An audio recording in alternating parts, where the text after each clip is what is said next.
So we're here. Hello, hello, hello. Good morning, good morning. Love you all. Happy to see you on this Sunday morning in a glorious June midway to the year 2022.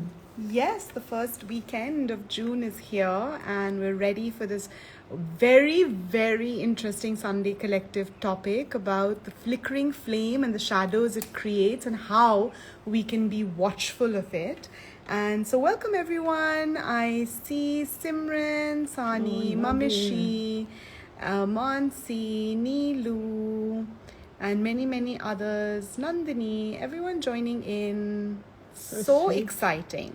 Soma, I'm going to dive deep into my first question, which is that I have been so looking forward to this idea of the flame.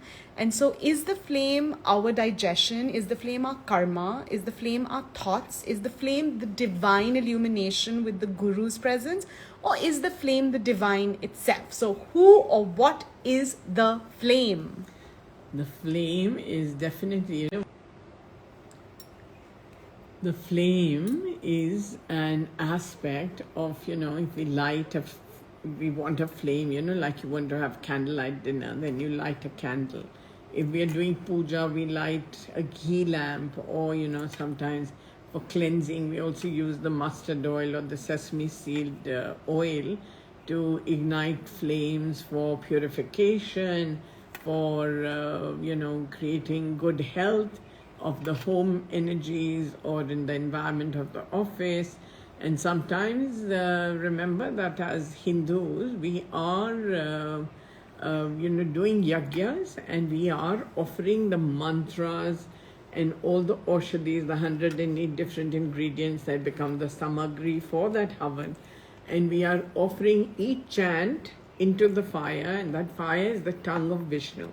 That directly as we offer into the fire, it purifies and it creates a nuclear energy and takes it directly to the Divine Abodes as an offering, and establishes a deep connection with our intention of devotion, humility, and sometimes based out of great need of eliminating suffering. And sometimes it's for good health, sometimes it's for more money, sometimes it's for just wisdom. So we are, looking at this fire element on planet Earth, and it's coming from Agni. Agni is, also the energy of the sun in the material realms, and we are all collaborating. We are always being touched by the energies of fire. And even in the human anatomy, when we look at it, what is the fire of digestion? It's at the third chakra, which is from the root and the sacral plexus, and then it comes to the solar plexus, which is also called the Manipur chakra, in just above your navel. And sometimes people say that it's a network of knots, or an amalgamation of all the centers of our consciousness, are somewhere close between the solar plexus chakra and the navel, where the flame of digestion burns bright. So even when we eat food, we are eating all the different flavors, and we are consuming water, sometimes even drinking alcohol or sharbat or wines.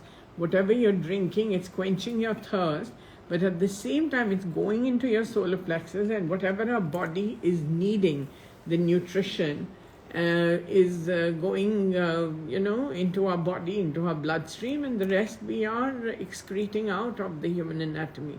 So that fire is also eliminating toxic waste from our body, and we are purifying the food that we eat and converting it into pure energy, and storing it somewhere close to our solar plexus or the spleen chakra, where that energy is stored in our aura body, and we are able to use it at command.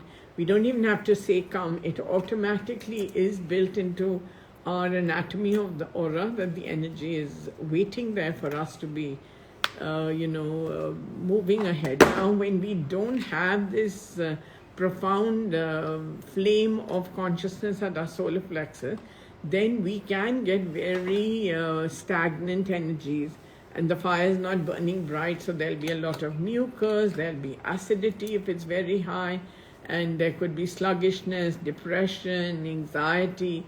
And people always say that, they're feeling like there's a sinking feeling.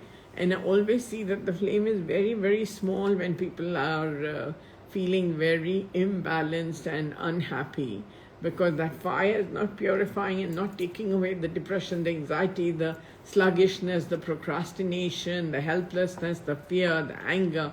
All these emotions are actually sitting in our solar plexus.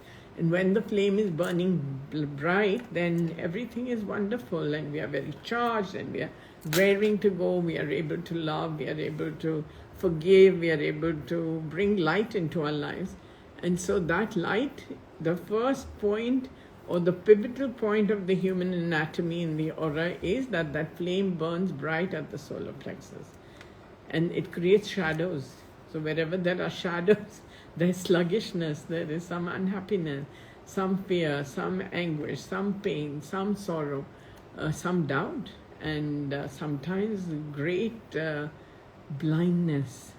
Because, even the fire, the flames in our eyes are inviting us to see, to watch, to look, to recognize, to re-establish, to even find the way forward that we want to go. So that fire is burning also simultaneously as two tiny flames in each of our eyes. So that fire is very, very, very important. And then, of course, we have a flame even in our third eye chakra, which ignites wisdom. It brings more information from the eyes. We bring the information through our five senses to our third eye chakra.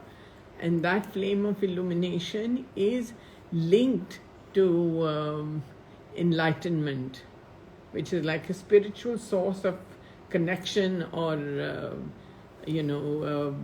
how would I say, that you have the ability to recognize the divine, liberation from material nature. So yes, that's the final point, liberation. Yeah, liberation from the human body as well. And the soul is always showed traveling in this little flame. The seat of the soul is that.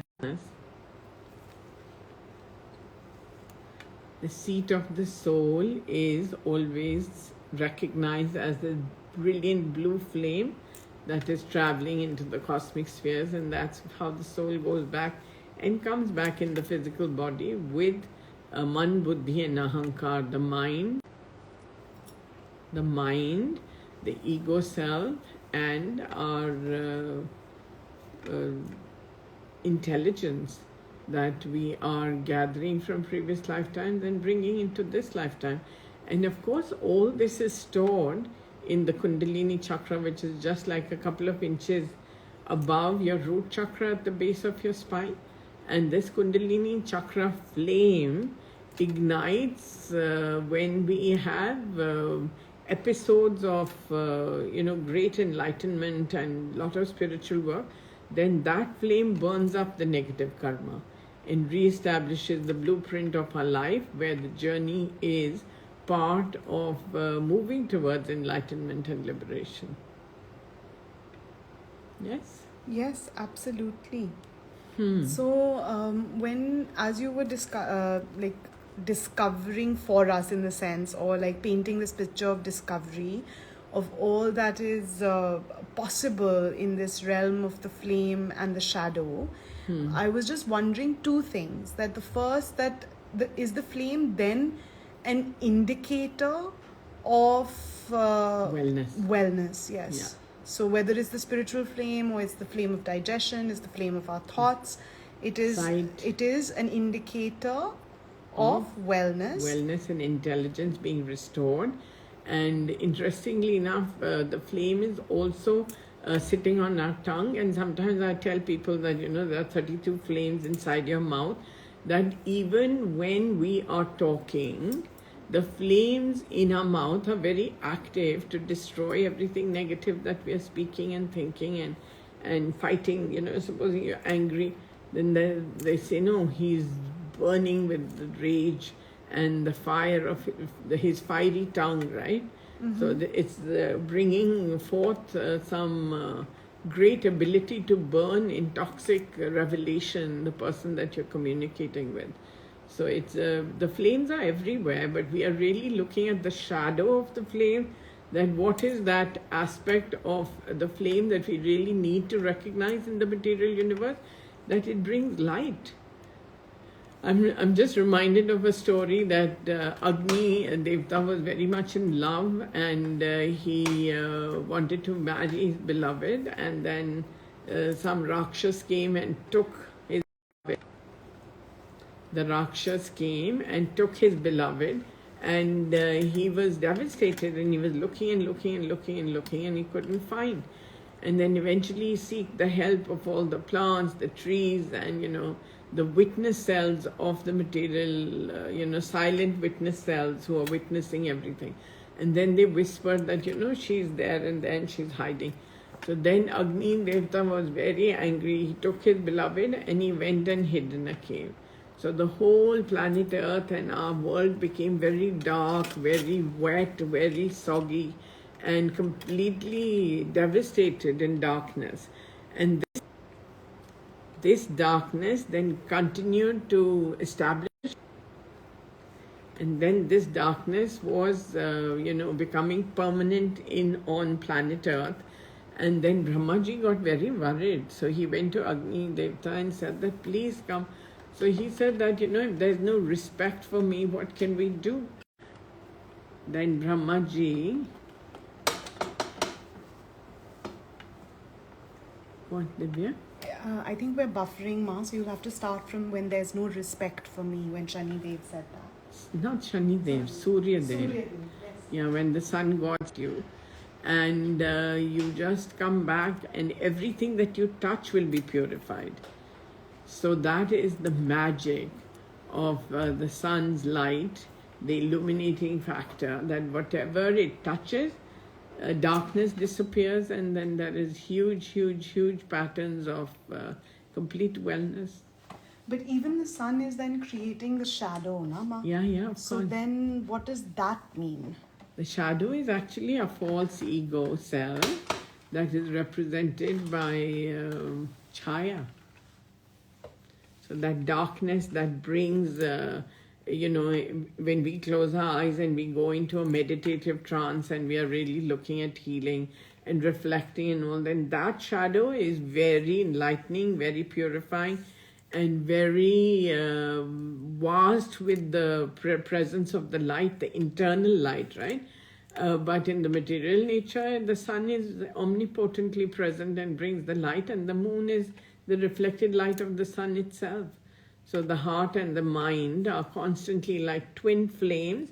They are igniting the compassion and the greatest light to bring us the greatest forgiveness, greatest love, and greatest compassion for the people, the trees, the plants, the animals, the birds, the fishes, the plants.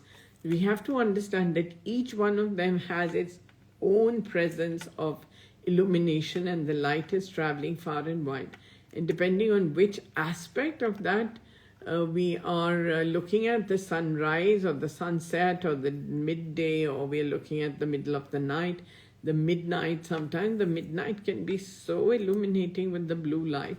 You can see all the trees and you can have conversations with the grass. Everything looks like purple hues with silver and gold, and it's very majestic if you spend time with nature. That nature is always talking to us and giving us the healing energies. And we are benevolently looking at, how we gather our resources. So at the root chakra is our spiritual aura, where we are always looking at the time of birth and our whole journey. We are always looking for a deeper connection with the divine. And at the sacral plexus, or what we call the Hara chakra, which is just a few inches below our navel chakra, we are always looking at the purpose of this human life, and why are we working, why are we going to school, why are we earning the money, why do we want a better lifestyle. So all that is based at the purpose of life chakra, which is the Hara.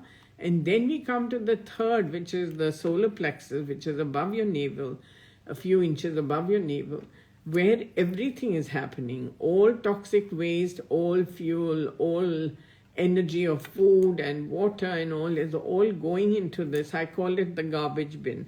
So we take whatever we want, and then everything starts its journey of excretion out of the human body. So your kidney chakras are also placed there. So they're eliminating the fluid, the toxic fluids from your body. And, that's why sometimes when people have kidney problems, they have to have dialysis where the whole blood is put through this machine so that the toxic waste can be removed from the blood.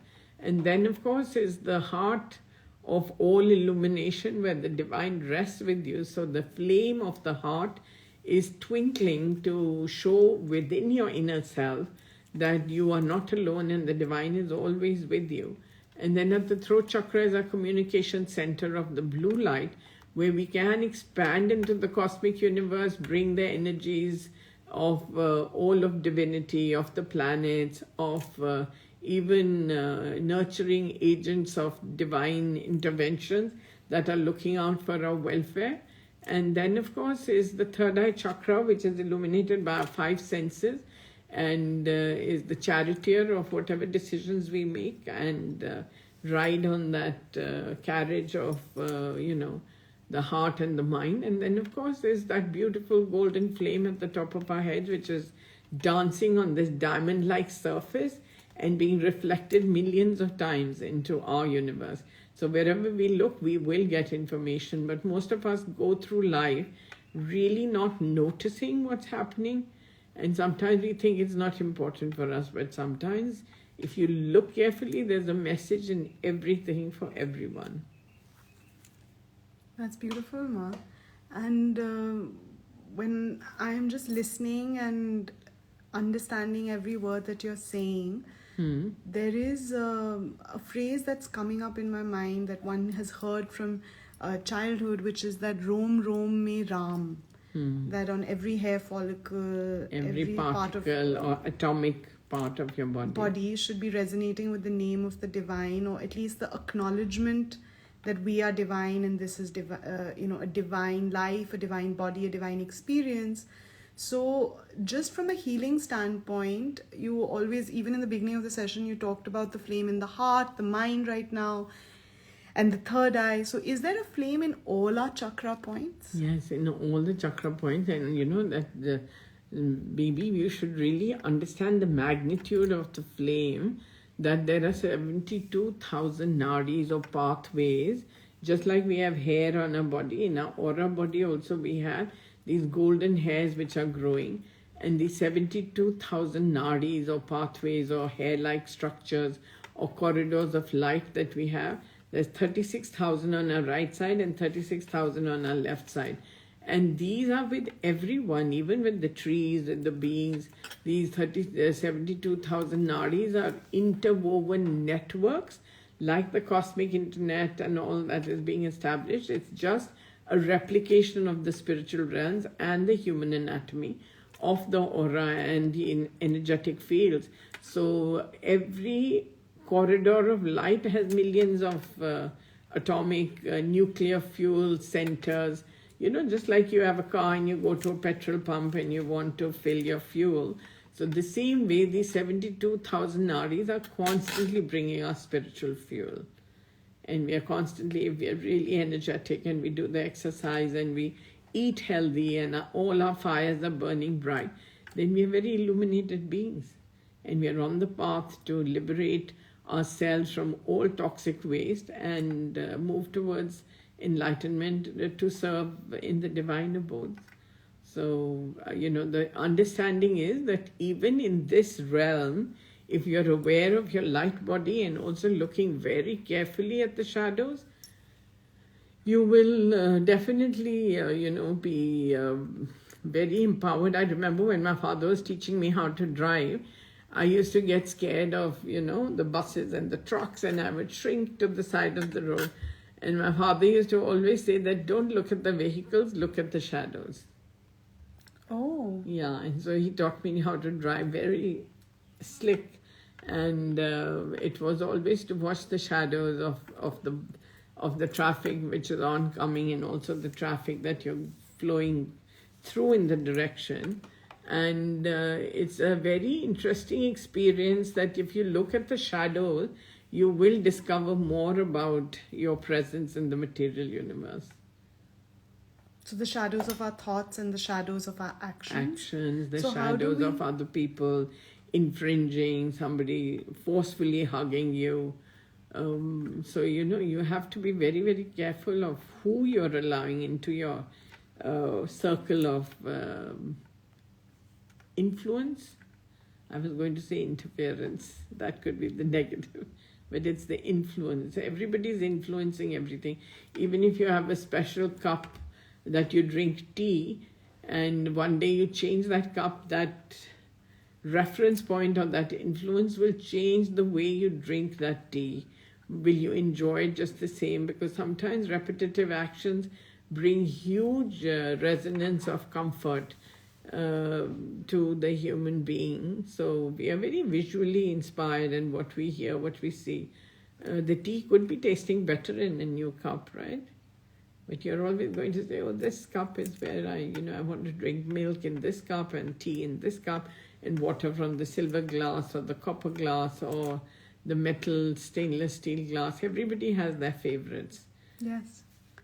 And so I was just going to ask, Ma, as you said about the circle of influence, and you gave us an example of a shadow action, which could be that an unwanted hug. So what would be a shadow thought? How do we identify it? And then in conjunction with Binu's question that she's just typed, is that, Ma, how do we heal our shadows? Because you said that the shadow is the further indicator from the flame, like it's the nap or the measure of our wellness or our dis-ease, the shadow. Yeah. And the flame is assisting us in identifying that, is the barometer. So how do we identify, or how would you describe a very simple way to know that, oh, this is a shadow thought? And how do we heal our shadows? Internally and externally. To actually connect to the mind of, if we go to a church, we go to a synagogue, we go to a temple, there is what I call the underbelly of that environment or that flame.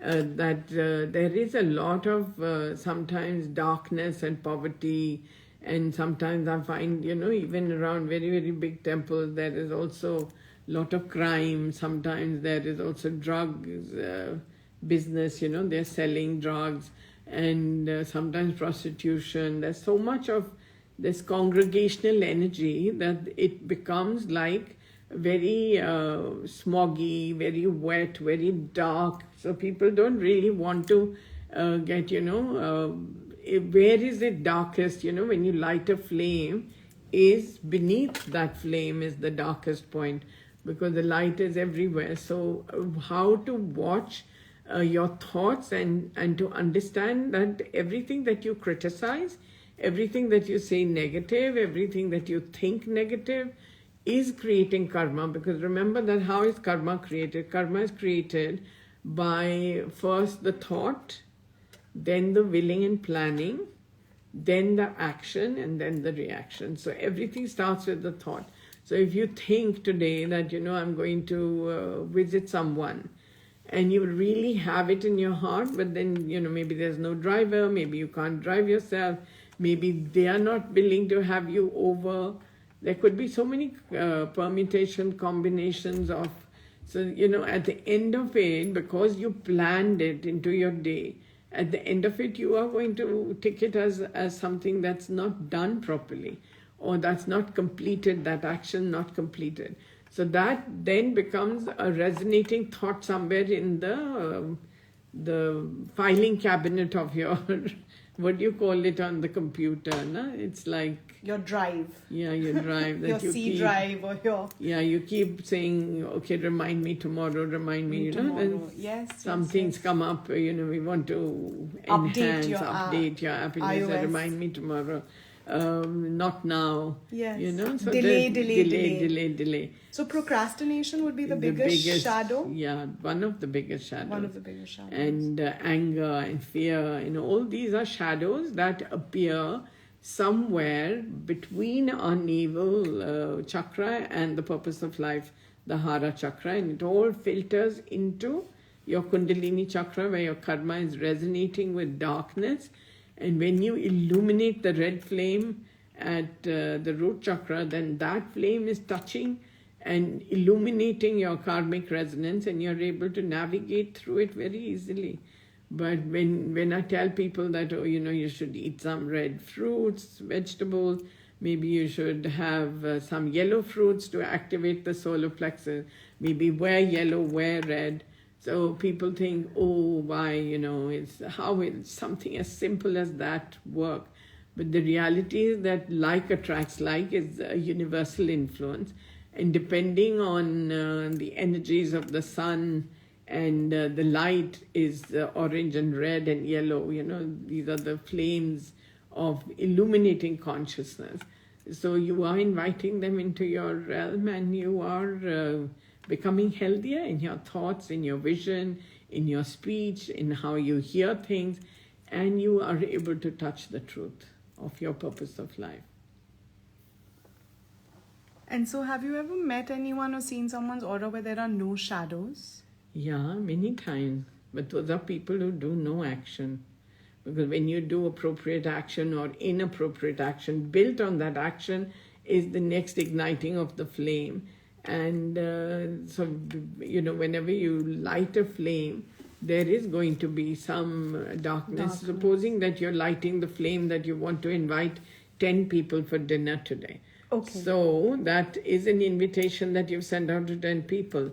Now there is a willing and planning and action, right? You have to gather the food, whether you've invited them to lunch or dinner, there's something to drink, some dessert, or you could be just saying that, everybody bring a pot of food. Mm-hmm. And you don't want everyone to come with just cooked rice and with nothing to eat with it, right? Absolutely. So you'll design a menu and you will tell everyone, okay, you bring this, you bring that, So everybody has a synchronized relationship with that.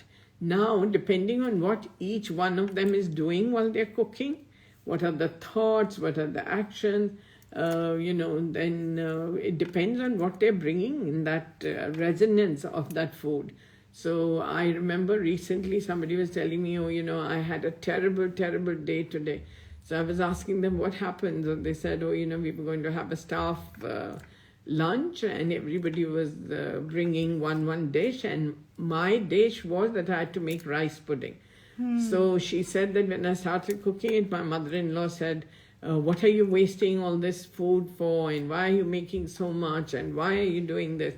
So she said she got really upset, and she was trying to explain to the mother-in-law that, it's for a party in the office, and that's what I have to take. So she said, why do they give you all the expensive things to make, and now this and that? So she's saying in that cross-examination and that anguish, the rice pudding didn't come out so well. Maybe it got a little touched by the fire, the flame of ignorance, and then there was this burnt flavor in the kheer, right? But she still had no time to redo it, so she just put lots of nuts and tried to camouflage and pretend it was like a smoked kheer, right, for everyone to eat. But nobody really relished that because the mother-in-law had put so much of toxic energies into it. The flame had burnt it and the milk had a smoky flavor to it.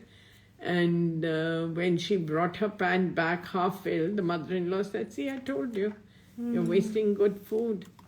And the reality was that it was the mother-in-laws and our interaction was creating that shadow of inconvenience and so even wastage. Though the mother-in-law might have wanted to give an illumination of some wisdom or knowledge, it created ignorance and shadow and dissatisfaction.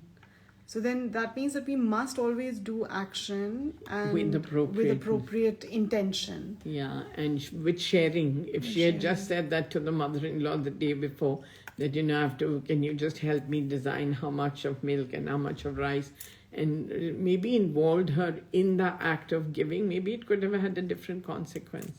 So before we can share, is the understanding correct that we actually must be humble, that there has to be humility? Yeah, there has to be humility and lots of love. and collaboration, because if you're living in a house where there's no mother-in-law, then you can just carry on doing whatever. But if Yes. there are elders and there are other people, then there should be reciprocation and involvement of the family in togetherness. So all the flames will become much, much bigger flame, right? If I light 5 candles in a room, it'll definitely give more light than if I just light half a candle, you know. So with the flame becoming bigger, there is a larger illumination. There's a larger shadow. Yes, there's a larger shadow, but I'll come to that in a little while. The shadow is actually the place of great comfort, Okay, wow. because the soul is illuminated by the flame of wisdom and intelligence and knowledge. But there's a process of, contemplation. There is a moment of relaxation. Then there is a point of thinking and listening and willing and planning. And then comes the information. Then comes the understanding. And then there is a meditative state. That meditative state is actually always in the shadow. Because when we are shutting all our senses, we're going within, and we are really looking to illuminate our inner self and to find who we really are, what we really think, how we really interact with other people, and how we are spontaneous. There's somebody I've been healing, so they've had brain cancer. So the first time that they did the surgery to remove the brain tumor, then the person went through proton therapy and chemotherapy and was quite recovered. And then recently they had another episode of the cancer coming back. And so they've had another surgery. So the surgery has been successful, but the supportive members of the family are saying that, oh my God, there's so much suffering for the soul. Why doesn't he just leave? So that is a toxic shadow. When somebody is sending you that dark flame, they're not really illuminating or assisting or loving or celebrating that you have more time on planet Earth and you can complete whatever you're born to do.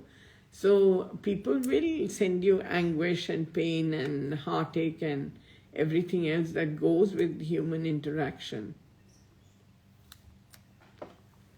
So we have to be very, very supportive with love, with compassion, with light, with forgiveness and illumination to be able to nurture the flames of our body and the seat of the soul. So the seat of the soul could be in the hara, it could be in the heart, it could be in the third eye, or it could be in the crown chakra, where you always live in the crown chakra and you come down to work at all the other various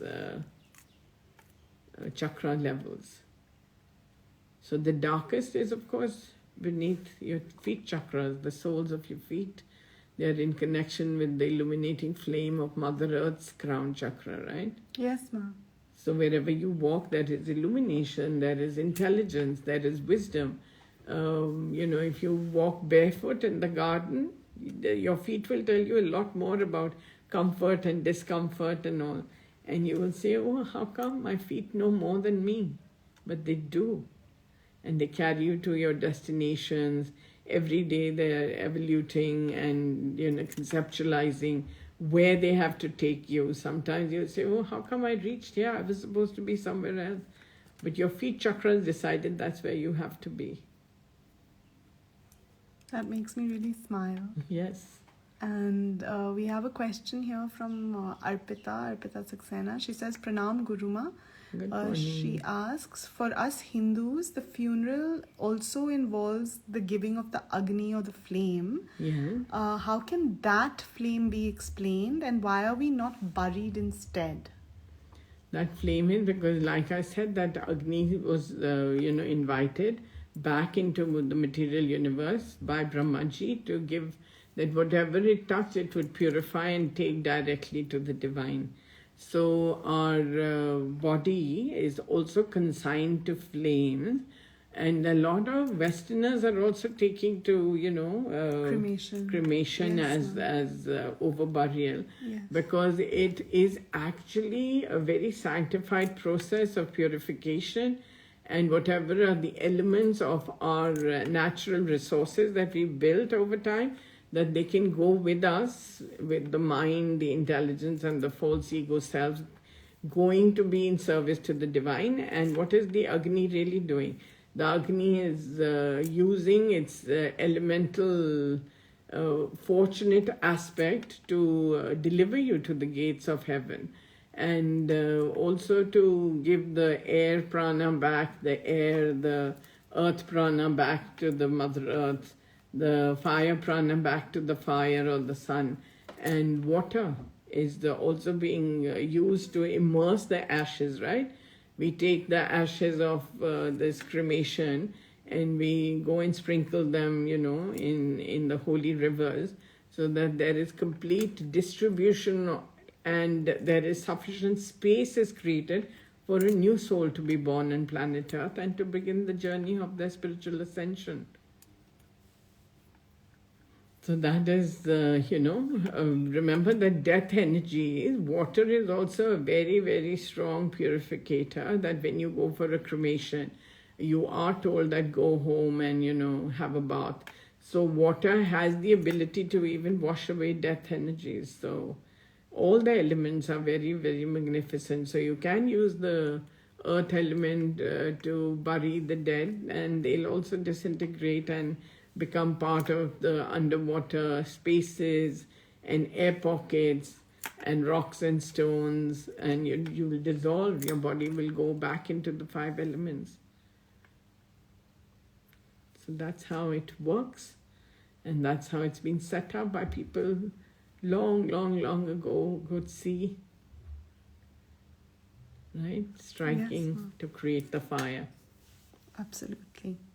So striking to create the fire makes me think of that moment of ignition for the flame. How do we make sure that flame of love, enlightenment, and surrender and humility is ignited every day? Like, are there a few, maybe 7 steps or? No, when we are born and we're going through the birth canal, our crown chakra, and I'm not talking about breech babies, or people who've been born at cesarean. Yes. But when you come through the natural birthing canal, your flame of great fortune is ignited at your crown chakra. And then the minute you come into this universe, you take your first breath, and then there's the cry, the sound, the ear chakras are awakened. So pop, 2 flames come up on your ear chakra. Then you open your eyes and start looking around.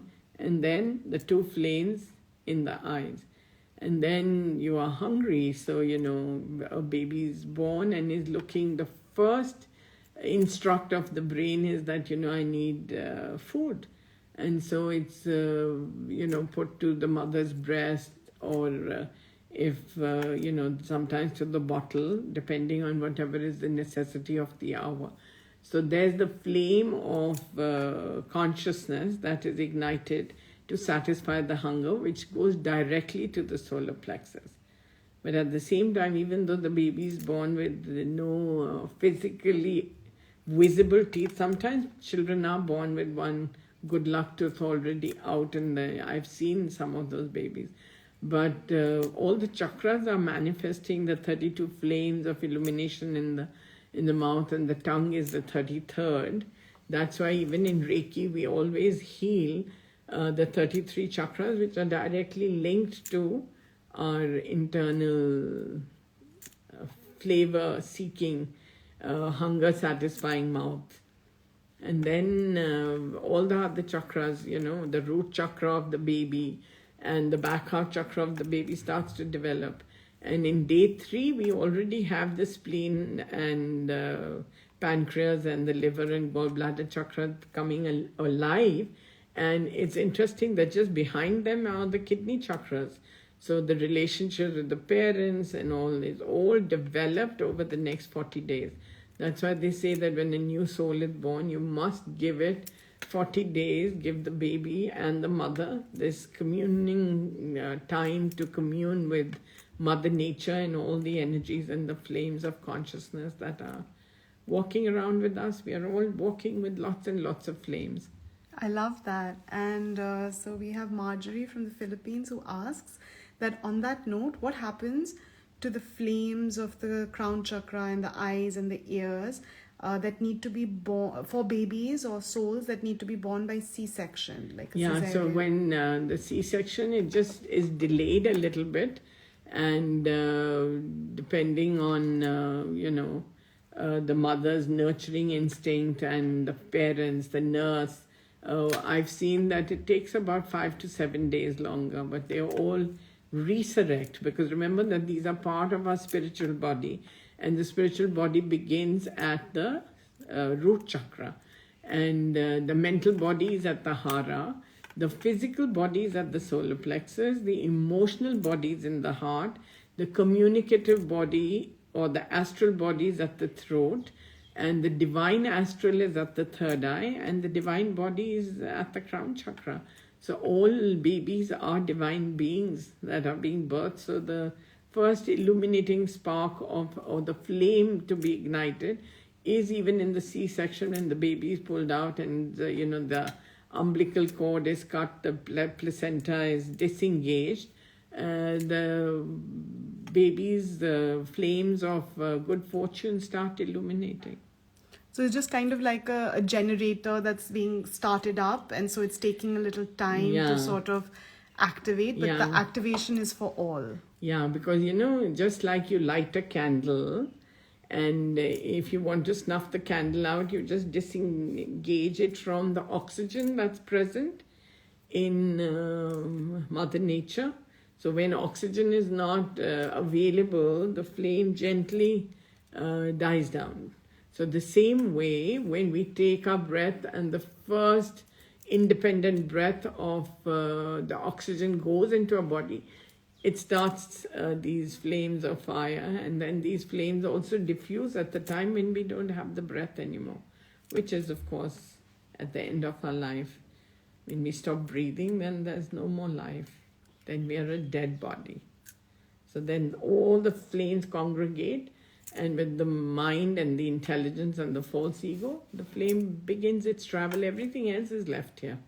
There's that subtle prana energy that is enough velocity and enough fuel for it to reach whichever abode it's been given the visa. You have the passport, and then it's stamped, and then off you go. And then you reach that destination, then you get to the house of karma, you look at your Akashic records, and then you redesign your next life. So who gives us the visa, or who gives the soul the visa? Is it the karma that gives you the visa? Yeah, even those dark spaces beneath the flame, there are healing angels and souls who are always working. And even in the illuminating spheres of spiritual wellness in the cosmic skies, there are other souls that are, remember I told you about the 72,000 nadis. So at any given time, 72,000 angels of light are working for you. So they are fetching and carrying whatever are your desires. And then they are whispering in other people's ears. Suppose you have a desire to eat a mango, and there's no mango, but because you've sent out this desire, then the 72,000 angels are networking. Where is that best friend of yours, or that family member, or your parent who's going to buy? So they're in the marketplace. Suddenly they have this idea they should buy the mango because you are sitting at home and wanting to eat it.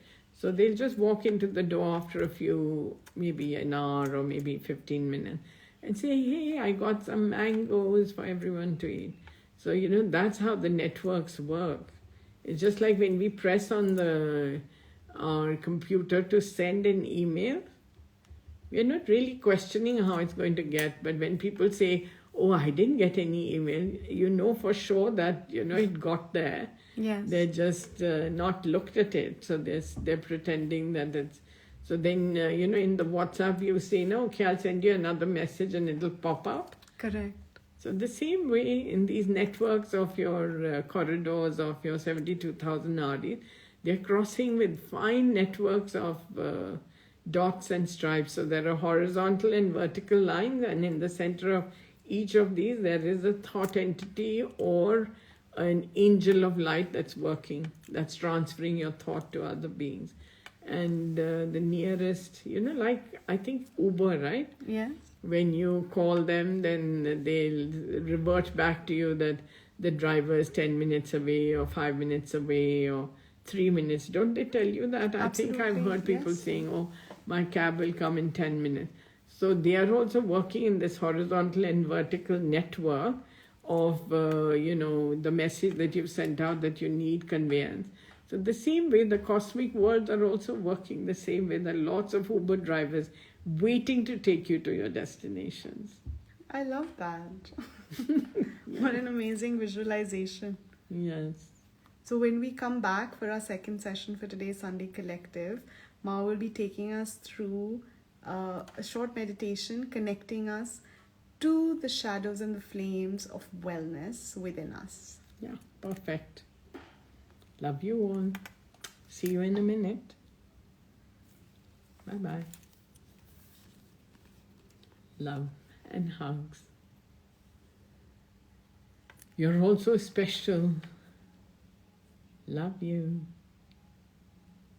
And before we begin the meditation, I was thinking that we should chant some mantras. So I'm going to request Divvya to chant love you. Gently close your eyes, and if you're driving and walking, please don't. But if you're at home and you want to enjoy this meditative experience of the flame, gently close your eyes and connect to the two flames of your eyes, gently withdrawing and moving towards the center of your forehead, and see this triplication of the flame at your third eye chakra, or the Chidakash, or the consciousness of the sky of your mind, which is resting somewhere inside your head, behind your forehead. And then become aware of a brilliant, radiant, diamond-like flame shining bright at the top of your head, maybe 15-20 inches away from your physical head, because it's in the energy field. And so you're focusing on your third eye, the Chidakash, and you're focusing on your crown chakra, and of course gently breathing. So let's begin.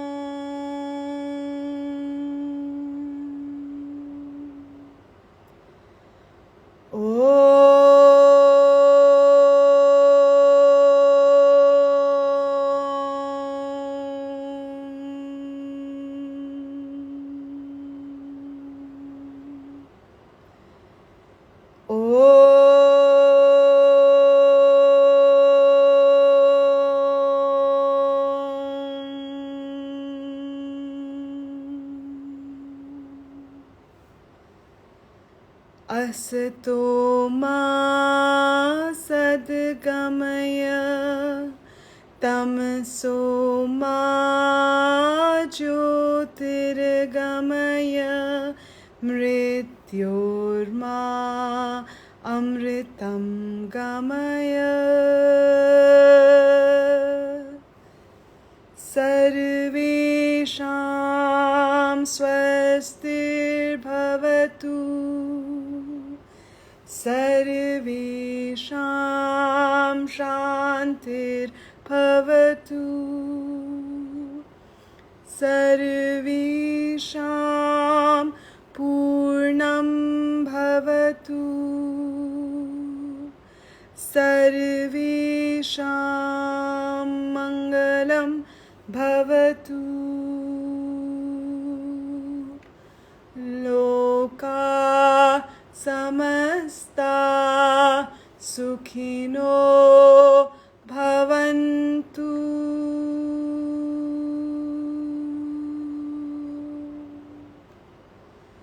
Om Trayambakam Yajamahe Sugandhim Pushtivardhanam urvarukmev bandhanat mrityormukshiya mamrita. Om Shanti Shanti Shanti.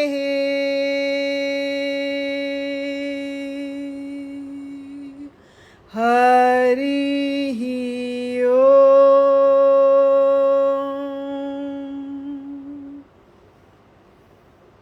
Tvameva Mata cha Pita Tvameva Bandhu cha Sakha Tvameva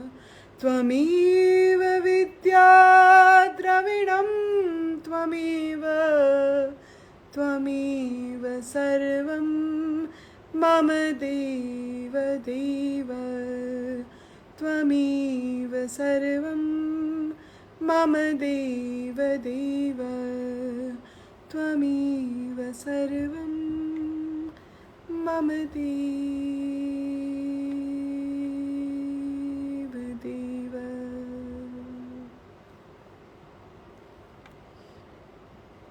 Gently place your hands in your lap.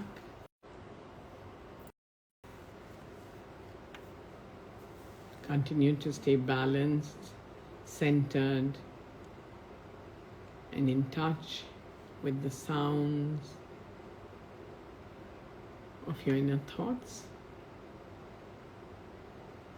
and connecting to that flame at the top of your head and the 3 flames at the center of your forehead. Gently see this river of light flowing all the way through your throat, your heart, your solar plexus, your navel, your Kundalini chakra, your Hara chakra, and the root, and separating into 2, going down your thighs, your knees, your calves, your ankles, your feet soles, and the energy of light flowing through your feet into Mother Earth, and somewhere deep within Mother Earth's body, the 2 streams of light joining together to burst into a 5-pointed star, the star of illumination, which is igniting your intelligence. Bring your awareness to the center of your chest, and then see 2 realms or 2 pillars of light moving towards your shoulders, flowing through your upper arms, your elbows, your forearms, your wrists, and exiting out of your hands. See your hands as golden balls of light, and know that these balls of light rest gently in your hands, wherever your hands are resting. Take your awareness to the center of your forehead and affirm that let the light flowing through you do the work that needs to be done, to be activated today. And the work that we're doing today is to connect to the flickering flames of light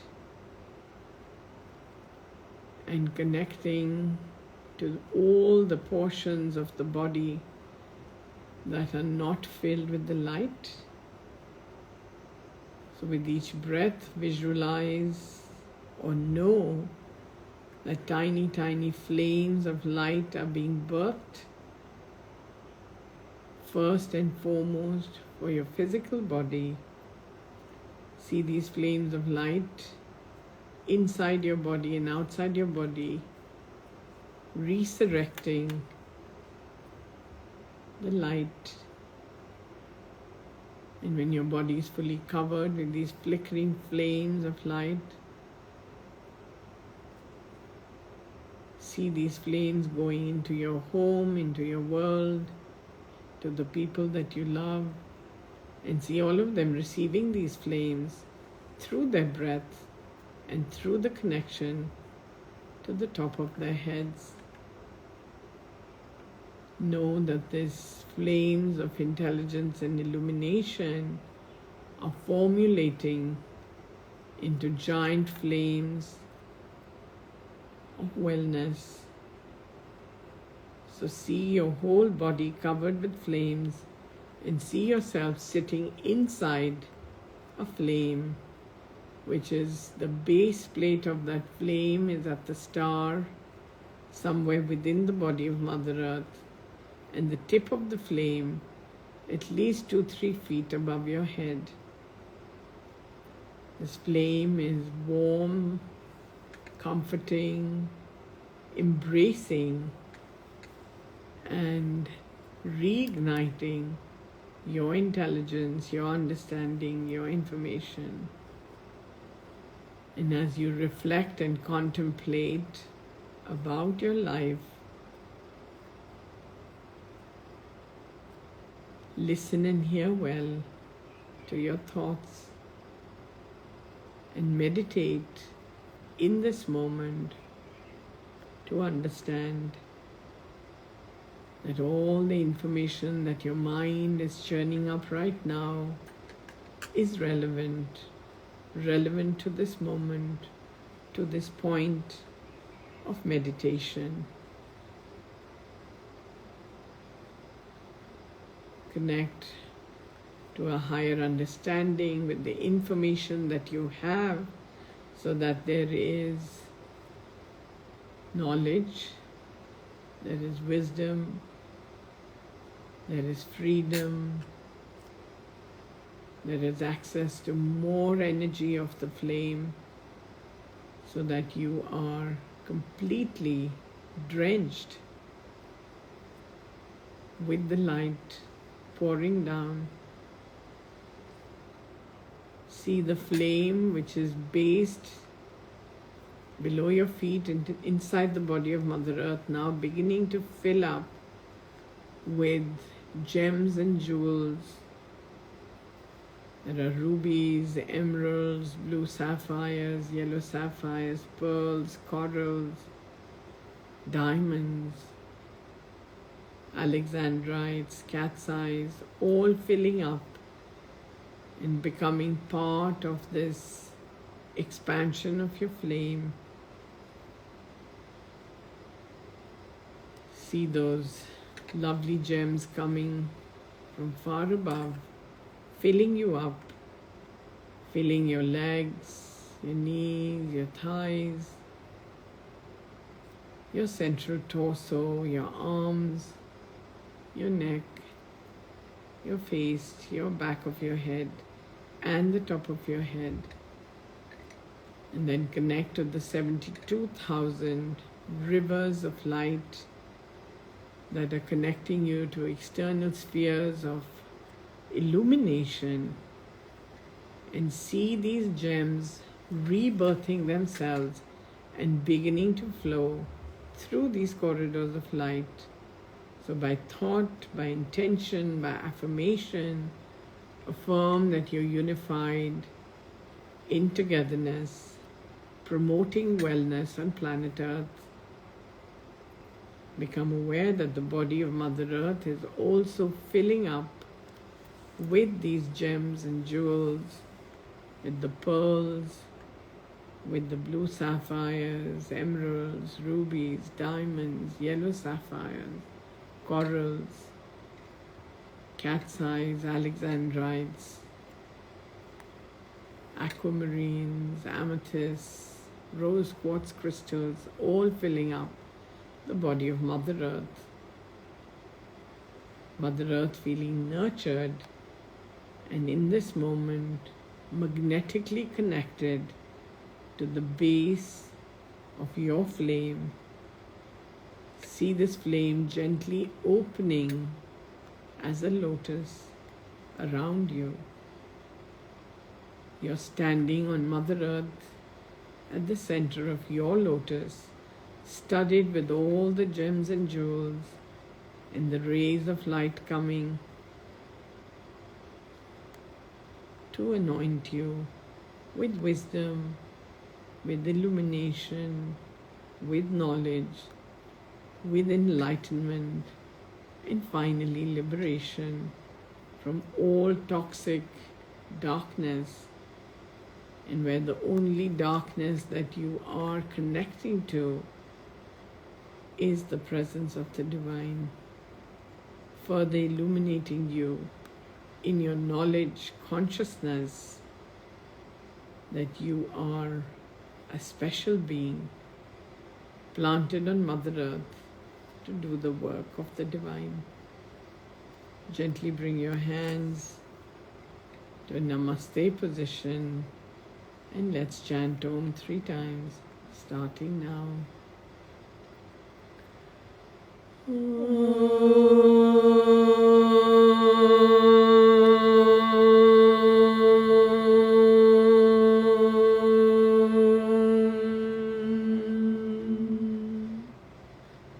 Take another deep breath.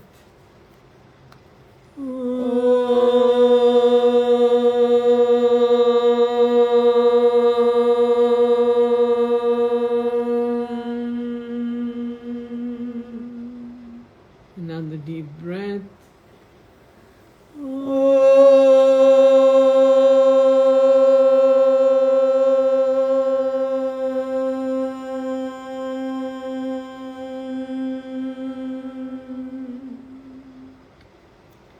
See the illuminating light of 1,000 suns shining upon you, and all the gems sparkling back into all the realms. And you know that you're healed, you're whole, and you're complete. This lotus will remain with you for the next 12 hours. So wherever your consciousness takes you, these rays of light will flow to those destinations. In gratitude, open your eyes. Welcome back from the short meditation.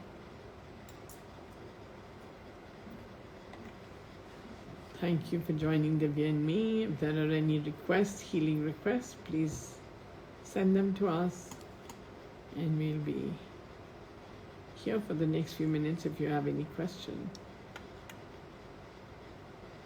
So grateful, Ma, for this beautiful meditation. Feeling very, very calm. And what else did you feel? Calmness is an element of centeredness in the light. But there should be excitement, there should be purpose, there should be some new ideas being birthed that will take you to the zones of the flickering flames where there are new energies to access. Remember, as you walk through some of the corridors of light, you may not have walked there before. So the doorways are all open. So we can play hide and seek with the angels of light. That sounds wonderful.